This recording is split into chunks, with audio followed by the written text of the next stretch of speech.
4 sortes de sacrifices qui plaisent à Dieu. Tout le monde veut être béni, mais personne veut payer le prix.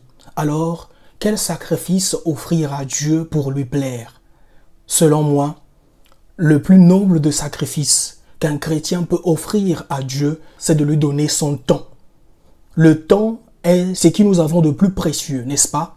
La parole de Dieu dans Matthieu 26, le verset 40, il est écrit « Et il vint vers les disciples qu'il trouva endormis, et il dit à Pierre, « Vous n'avez donc pas pu veiller 1 heure avec moi?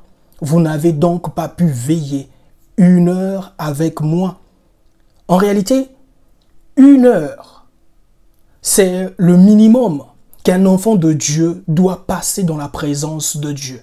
La question que j'aimerais te poser, et tu peux me le dire en commentaire, combien de minutes, combien d'heures par jour passent dans la présence de Dieu? Cela ne te dit absolument rien que tu peux passer des heures et des heures à jouer à la PlayStation. Tu peux passer des heures et des heures à regarder des séries télévisées.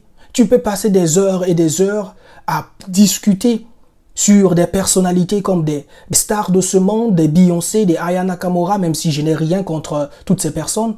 Cela ne te dit absolument rien que tu passes tout ton temps à parler de ces gens-là et tu n'arrives pas à passer ne serait-ce qu'1 heure dans la présence de Dieu. Des personnes qui prient, des personnes qui passent le temps avec Dieu. Ce sont des gens qui en réalité plaisent à Dieu. Passer le temps dans la présence de Dieu est comme faire du jogging. Tu ne peux pas commencer le premier jour et courir 10 km, n'est-ce pas? Tu peux commencer petit à petit, par des petites prières de 5 minutes. Au fur et à mesure, tu es en train de persévérer, tu es en train de prier par jour 5 minutes. Tu verras qu'aujourd'hui tu as fait 5 minutes, demain tu feras 15. Au fur et à mesure, tu vas atteindre ce que Dieu te demande. Mais il faut savoir, seuls ceux qui passent le temps dans la présence de Dieu arrivent à transporter la présence de Dieu partout où ils vont.